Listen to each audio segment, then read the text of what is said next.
el carácter misceláneo de la revista Repertorio Americano, porque quiero insistir en ese carácter, en ese valor, en esa impronta de la revista desde su fundación. Primero, empiezo señalando que hay publicaciones periódicas, como lo son las revistas, ¿verdad? Que se concentran en un área del conocimiento en particular, o en un tema, o en una línea de pensamiento concreto y específico. El ámbito académico de América Latina cuentan con muchos ejemplos de esta naturaleza en todo su vasto territorio.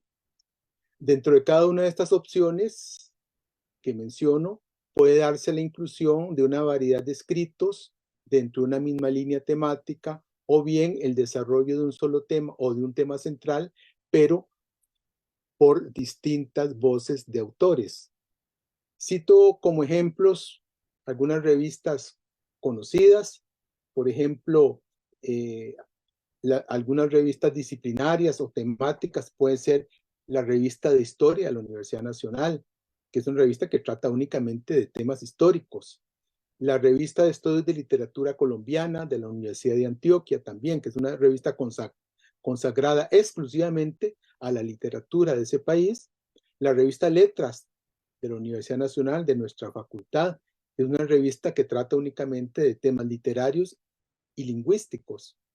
O la revista chilena de literatura de la Universidad de Chile, o la revista latinoamericana de derechos humanos de Lidela, o la revista Perspectivas Rurales de la Maestría en Desarrollo Rural de la Universidad Nacional. Es decir, son revistas que plantean la divulgación de su conocimiento a partir de un tema central, ¿verdad? Por eso yo las llamaría revistas disciplinarias, porque proceden de una disciplina y se desarrollan dentro de esa disciplina o área de conocimiento, o también les llamaría revistas temáticas.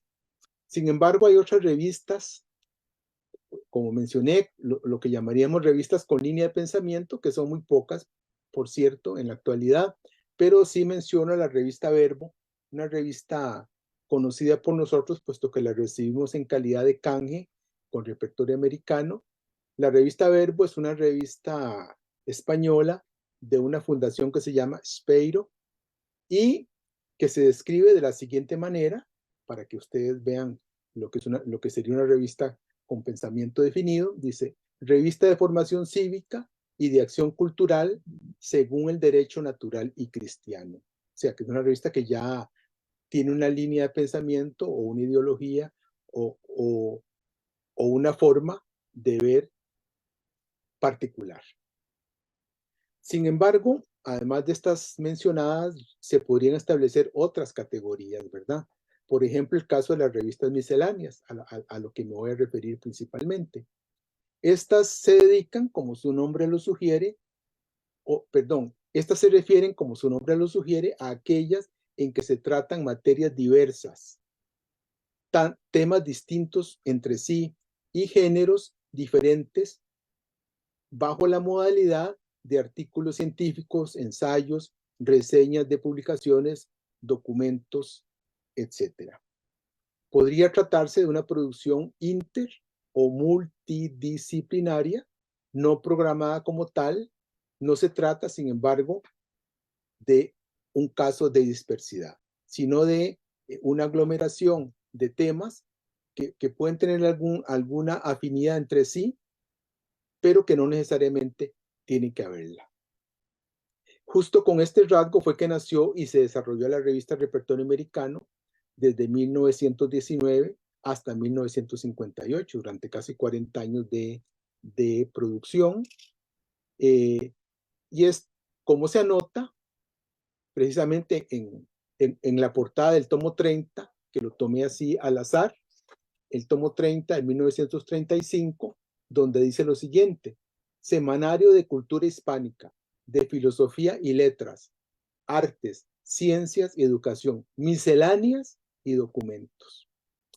Ahora bien, lo misceláneo, para referirme con más profundidad al asunto, en la visión de don Joaquín García Monge, se asociaba a lo universal, entendido como la divulgación del conocimiento y la cultura de distintas épocas y lugares, como en efecto lo hizo desde su revista Repertorio Americano y desde la cátedra como educador. Esto se comprende mejor si lo relacionamos con el interés didáctico y formativo de su ideario. Este rasgo o impronta de lo misceláneo pasó a la revista cuando esta fue adscrita a la Universidad Nacional en el año 1973, al momento de la creación de la institución. Quienes asumieron su publicación en aquel momento, así lo hicieron con el nuevo repertorio en manos de esta universidad. Y desde entonces se presentó como una publicación trimestral miscelánea sobre América Latina y España. Así se describe cómo era la revista Repertorio Americano durante los primeros años de vida en la Universidad Nacional. Sin embargo, esta restricción geográfica y temática fue variando con el tiempo al convertirse en una publicación más abierta y con un sesgo especial, diría yo. Ya no sería sobre América Latina propiamente, sino desde América Latina. O sea, no exclusivamente sobre América Latina. Esta ventana abierta desde Costa Rica en un rincón llamado Universidad Nacional en la ciudad de Heredia, también abrió la puerta para la llegada de otras colaboraciones de las más diversas voces del continente y del mundo, incluidas colaboraciones o textos en otras lenguas, además del español, por supuesto, inglés, francés, italiano, portugués.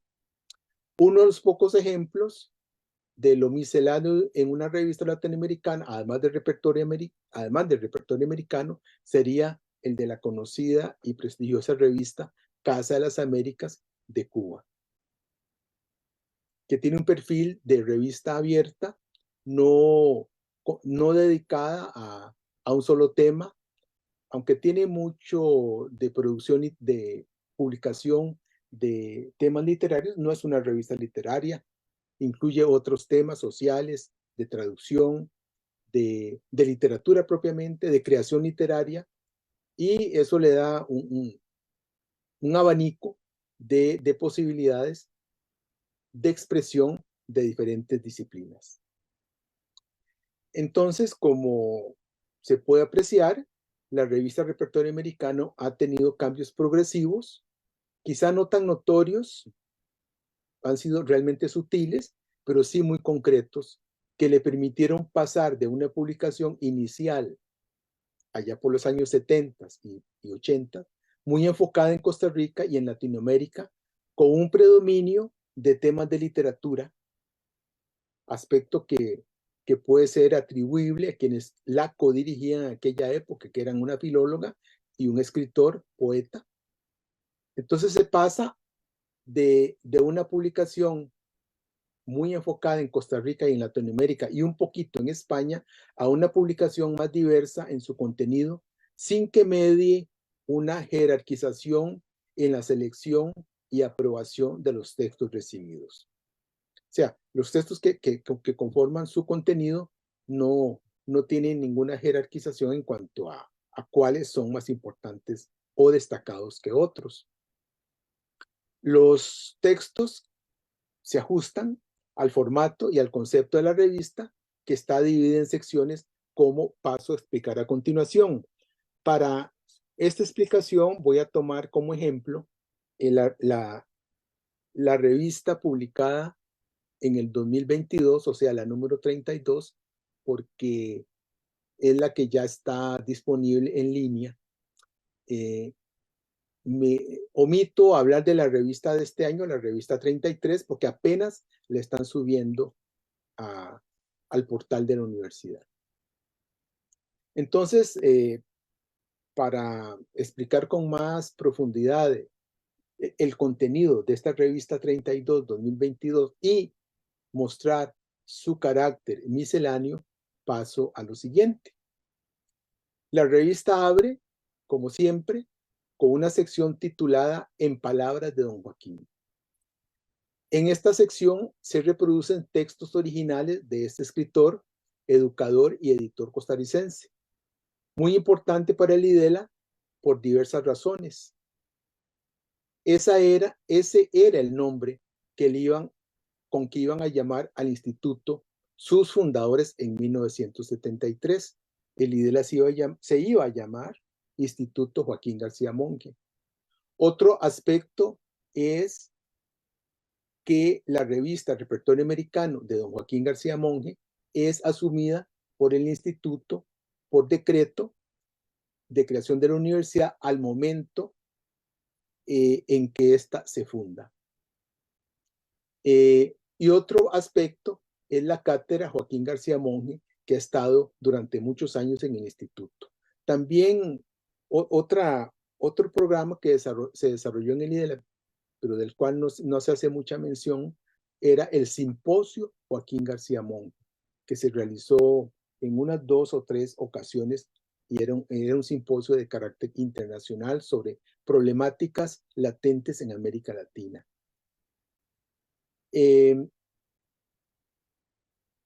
También hay que recalcarlo, también desde aquí, desde el instituto, se ha estudiado y se ha enaltecido la figura y el aporte del maestro Joaquín García Monge. De allí que esta sección titulada En Palabras de don Joaquín nos permite traerlo todos los años a la memoria, como un pequeño y sencillo homenaje a su larga trayectoria como hombre de letras y como educador. En forma complementaria, diría yo, viene enseguida otra sección que se llama Páginas del Repertorio Americano, en la cual aparecen textos reproducidos de la misma revista en su formato original. Y son textos un poco escogidos, pues siguiendo ciertas ideas, por ejemplo, que sea un texto que quepa en una sola página, que no haya que cortarlo, que no haya que dividirlo. Entonces, el texto puede ser de muy diversa índole, no importa la época, no importa el autor, incluso puede ser un texto gráfico, puede ser un anuncio o cualquier otra expresión de las que aparecen en esas más de 18,000 páginas que tiene la revista Repertorio Americano.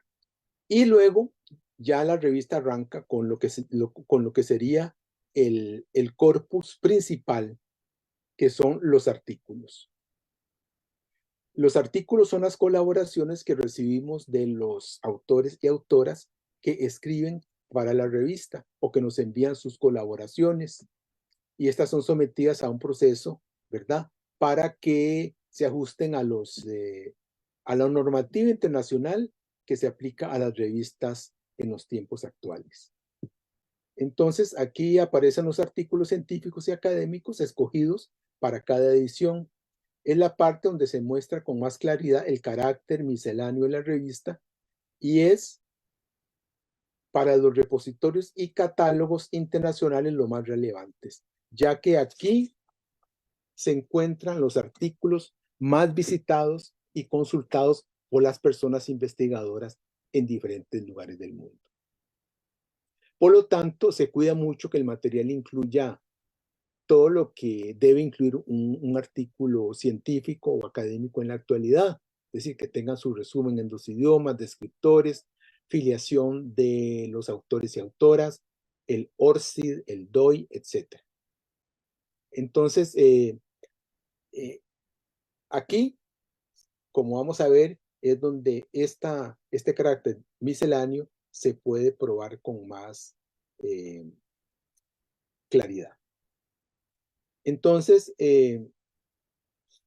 otro apartado dentro de la revista es el de textos recuperados.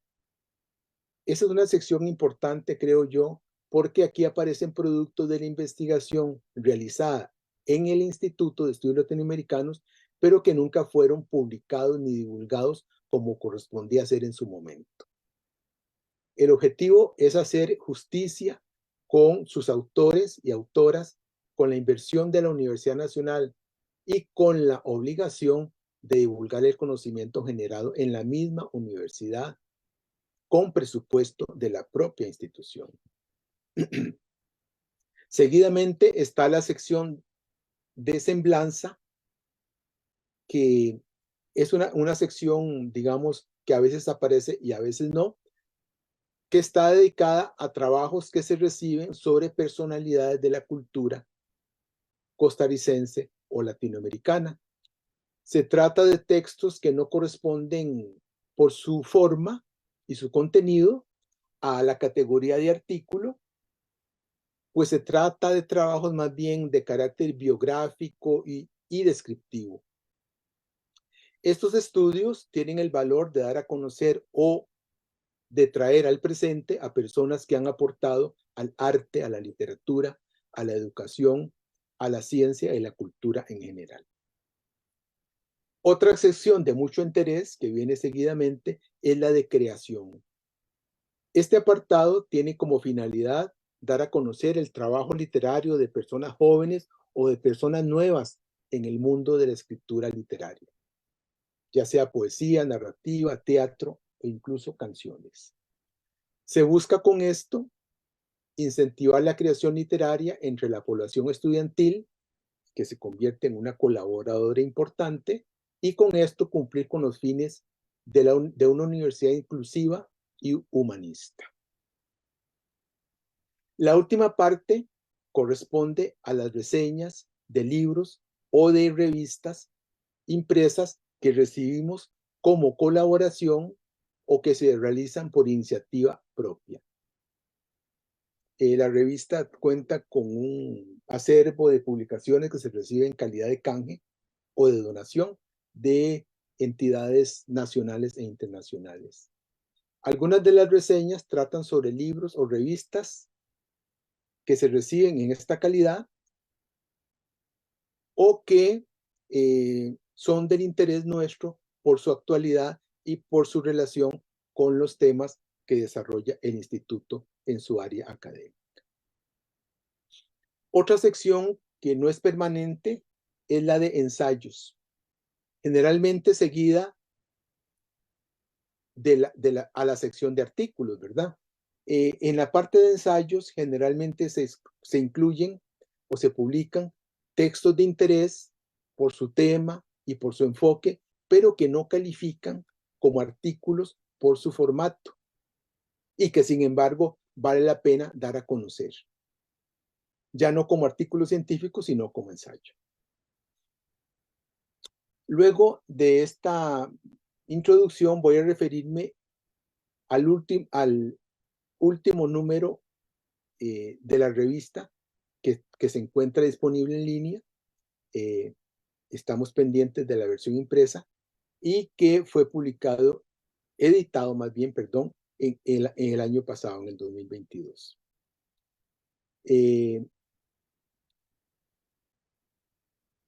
Muy acorde con lo que actualmente podría catalogarse como de carácter interdisciplinario en su propuesta temática, el contenido de la publicación ofrece una gama variada que comprende los siguientes artículos, porque es en esta sección que constituye el núcleo de la revista, como lo mencioné al principio, donde mejor se aprecia, el rasgo de lo misceláneo de la publicación. Rasgo, como dije, heredado de la publicación original del repertorio americano de don Joaquín García Monge. Voy a referirme en forma general a los artículos, no voy a explicar uno por uno, ni tampoco voy a indicar los nombres de sus autores y autoras. Me interesa más tocar los temas de los artículos. Dentro del campo de las ciencias sociales y sus distintas disciplinas tenemos los siguientes trabajos. Por ejemplo, uno sobre la experiencia de la acción humanística por medio de la danza en la comunidad de Limón, en la región caribeña de Costa Rica, que es un trabajo que responde a una investigación o a una labor de extensión realizada en forma combinada por la Universidad Nacional y la Universidad de Costa Rica. Otro estudio desde la ciencia política trata sobre el desenvolvimiento de las relaciones diplomáticas entre Costa Rica y la Cuba postrevolucionaria, con las tensiones y distensiones que han caracterizado esta relación a lo largo de las décadas y de las diferentes administraciones de nuestro país. Siempre en relación con Cuba, pero en el campo de los estudios sobre la mujer, hay un trabajo de una cubana sobre el discurso antiderecho contra las políticas de género, en ese país durante el año 2021.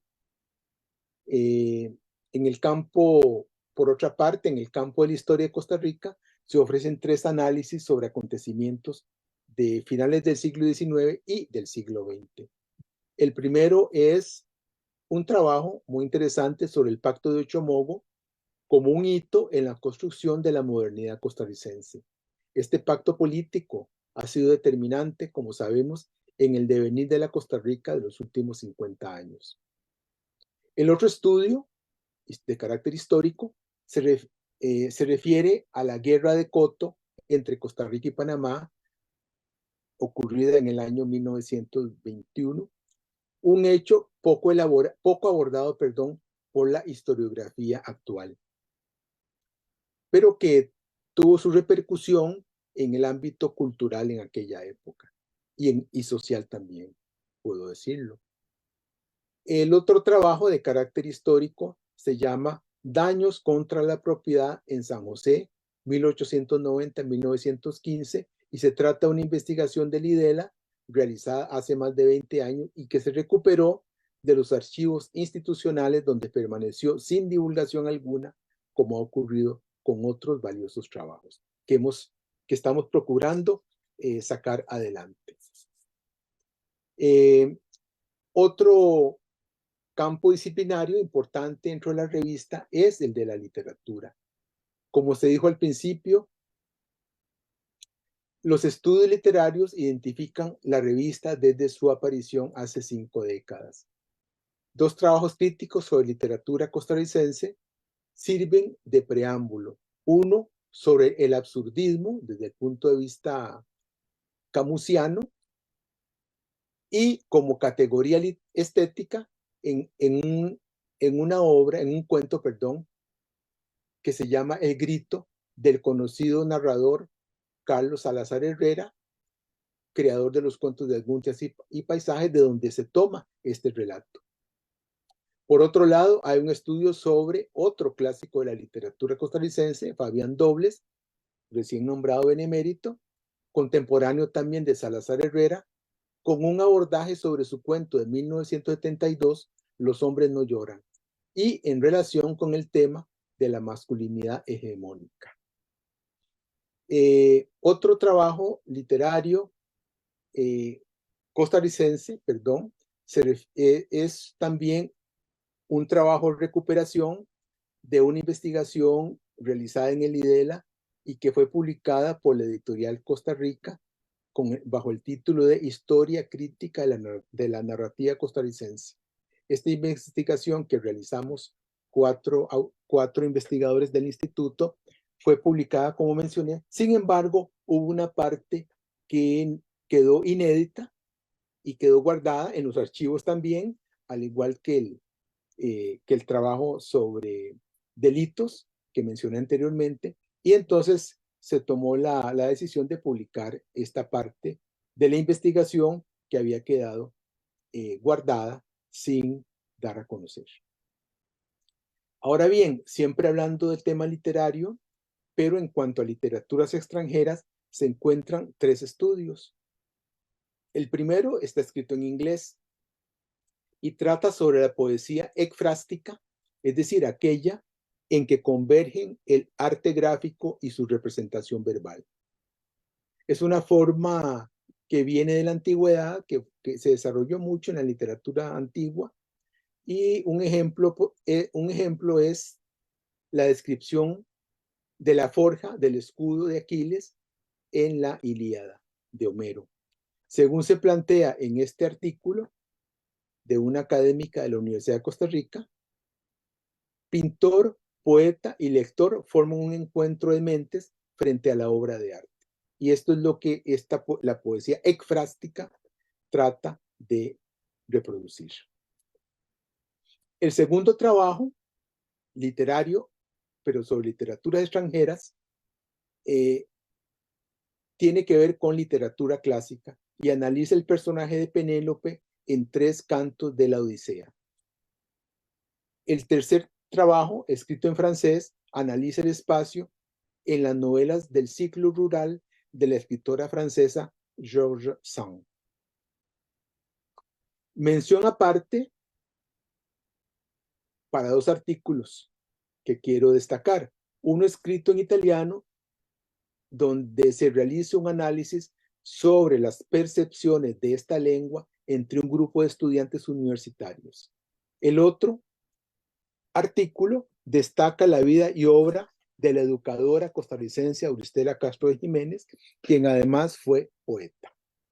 Ahora bien, en el ámbito de la poesía se ofrece, y en la sección de semblanzas, por cierto, una presentación muy extensa del poeta costarricense Rodolfo Castaing, con una vasta obra escrita dispersa en periódicos de su época, años 40 y 50, y poco conocida por quienes se han ocupado del estudio y compilación de la poesía de Costa Rica.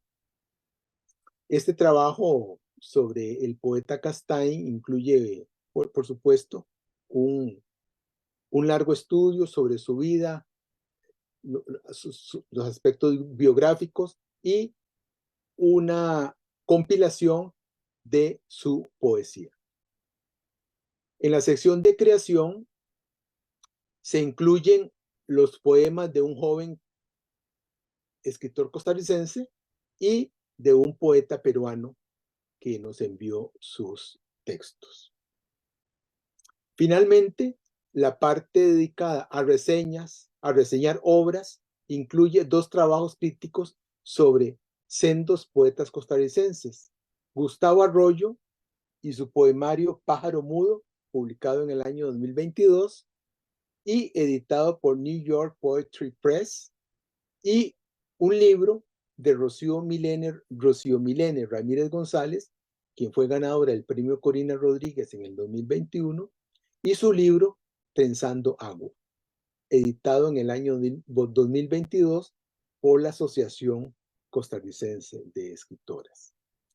Se trata de 2 acuciosos análisis críticos elaborados en España como un aporte al estudio de la poesía costarricense contemporánea.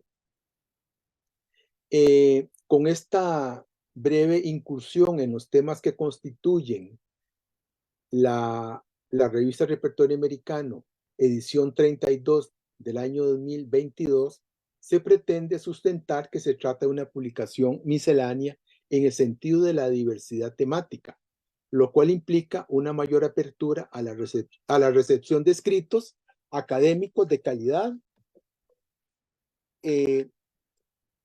generado desde diferentes disciplinas. Con esto concluyo mi participación y espero sus comentarios o aportes para enriquecerla. Muchísimas gracias.